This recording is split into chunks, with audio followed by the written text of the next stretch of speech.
Assalamualaikum warahmatullahi wabarakatuh. Perkenalkan, nama saya Septa Suprastio dengan NIM 21B1000057. Selamat pagi Pak Gregius yang saya hormati dan teman-teman yang saya cintai. Di sini saya akan mereaction tugas dari Pak Gregius. Yang pertama, sistem perekonomian ekonomi, kapitalisme, sosialisme, dan solidaritas. Alangkah baiknya sebelum mereaction tugas dari Pak Greg untuk berdoa menurut agama kepercayaan masing-masing. Berdoa menurut agama masing-masing. Doa mulai. Al-Fatihah. A'udzubillahi minasyaitonirrajim. Bismillahirrahmanirrahim. Alhamdulillahirabbil alamin arrahmanirrahim maliki yaumiddin. Iyyaka na'budu wa iyyaka nasta'in ihdinas siratal mustaqim. Siratal ladzina an'amta 'alaihim ghairil maghdubi 'alaihim waladdallin. Amin. Saya akan menjawab yang pertama, sistem ekonomi kapitalisme. Kapitalisme adalah sistem perekonomian yang memberikan kebebasan secara penuh pada setiap orang untuk melaksanakan kegiatan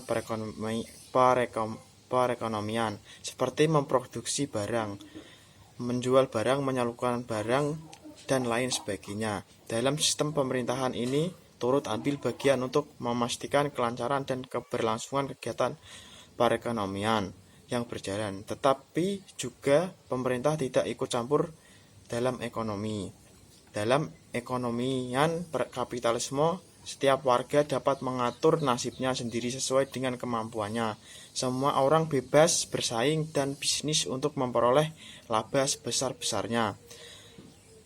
Semua orang bebas melakukan kompetisi untuk memenangkan persaingan bebas dengan berbagai cara. Ciri-ciri ekonomi kapitalisme: pengakuan yang luas atas hak-hak pribadi. 2. Perekonomian diatur oleh mekanisme pasar. 3. Manusia dipandang sebagai makhluk homo economicus yang selalu mengejar kepentingan keuntungannya sendiri. 4. Paham individualisme didasarkan materialisme warisan zaman Yunani kuno disebut hedonisme. Dari konsep yang kedua, sosialisme adalah suatu sistem perekonomian yang memberikan kebebasan yang cukup besar kepada setiap orang untuk melaksanakan kegiatan ekonomi, tetapi dengan campur tangan pemerintah.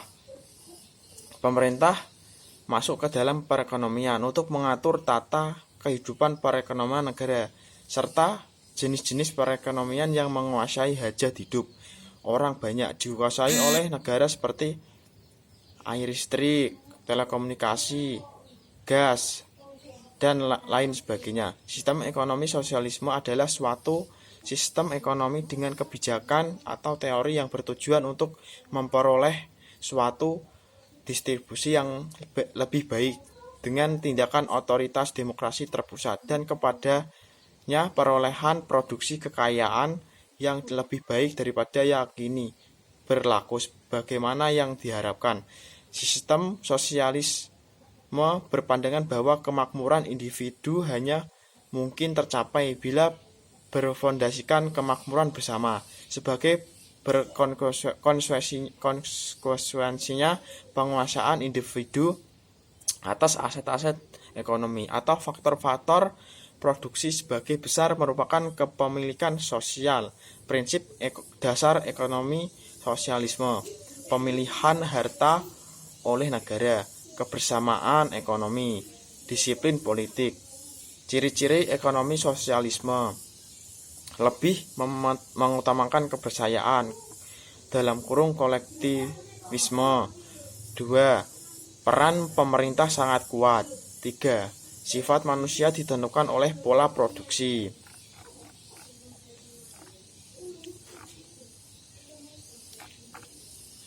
Konsep dari ekonomi kapitalisme: sumber itu sangat langka dan harus diperoleh oleh cara bekerja keras, di mana setiap perorangan boleh memiliki kekayaan yang tidak terbatas untuk mencapai tujuan hidupnya. Dalam sistem ekonomi kapitalisme, perusahaan dimiliki oleh perorangan, terjadinya pasar, market, dan terjadinya demand atau supply adalah ciri khas dari ekonomi kapitalisme.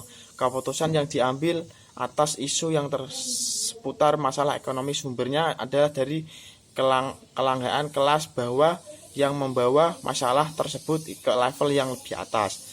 Dari konsep ekonomi sosialisme, sumber kekayaan itu sangat langka dan harus diperoleh lewat pembayaran tenaga kerja buruh dan semua bidang, pertambangan, pertanian, dan lain-lainnya. Dalam sistem sosialisme, semua bidang usaha dimiliki dan diproduksi oleh negara, tidak terciptanya market pasar dan tidak terjadinya supply dan demand, karena negara yang menyediakan semua kebutuhan rakyat sosial merata, perumusan masalah dan keputusan ditangani langsung oleh negara. Sosial solidaritas. Prinsip ekonomi solidaritas adalah apa yang diambil dari alam harus dikembalikan ke alam. Prinsipnya adalah agar uang tidak keluar dari desa, seperti membeli produk-produk yang dihasilkan oleh warga desa. 2. Sistem ekonomi dalam agama Islam. Dalam agamaku, dalam Islam, sistem ekonomi Islam secara sederhana merupakan sebuah peraturan di mana pelaksanaannya berlandaskan dengan berbagai syariat, yaitu Islam, dan selalu berpedoman pada Al-Quran maupun Al-Hadis. Hal ini meliputi kegiatan seperti simpan pinjam, investasi, dan bermacam kegiatan lain. Sistem ekonomi ini diciptakan agar umat Islam bisa tetap melakukan kegiatan ekonomi dengan baik dan benar, dan terhindar dari semua sifat yang buruk seperti riba, zolim, ikhtikar, haram, dan masih banyak lagi. Semuanya dijelaskan dan diatur secara terperinci dalam sistem ekonomi Islam.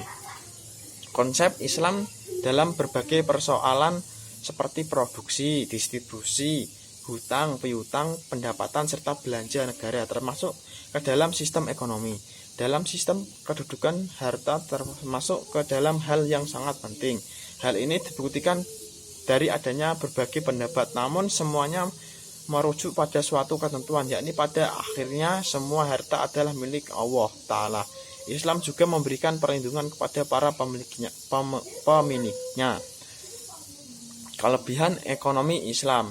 Ekonomi Islam menjadi sistem alternatif atas sistem ekonomi yang hingga saat ini masih dipergunakan, yakni sistem ekonomi kapitalis dan sistem ekonomi sosialis. Meskipun masih terbilang baru, yaitu dimulai dari pertengahan abad ke-20, namun secara tidak langsung praktik dan tujuan ekonomi Islam sendiri pada dasarnya sudah diterapkan sejak munculnya agama Islam di dunia.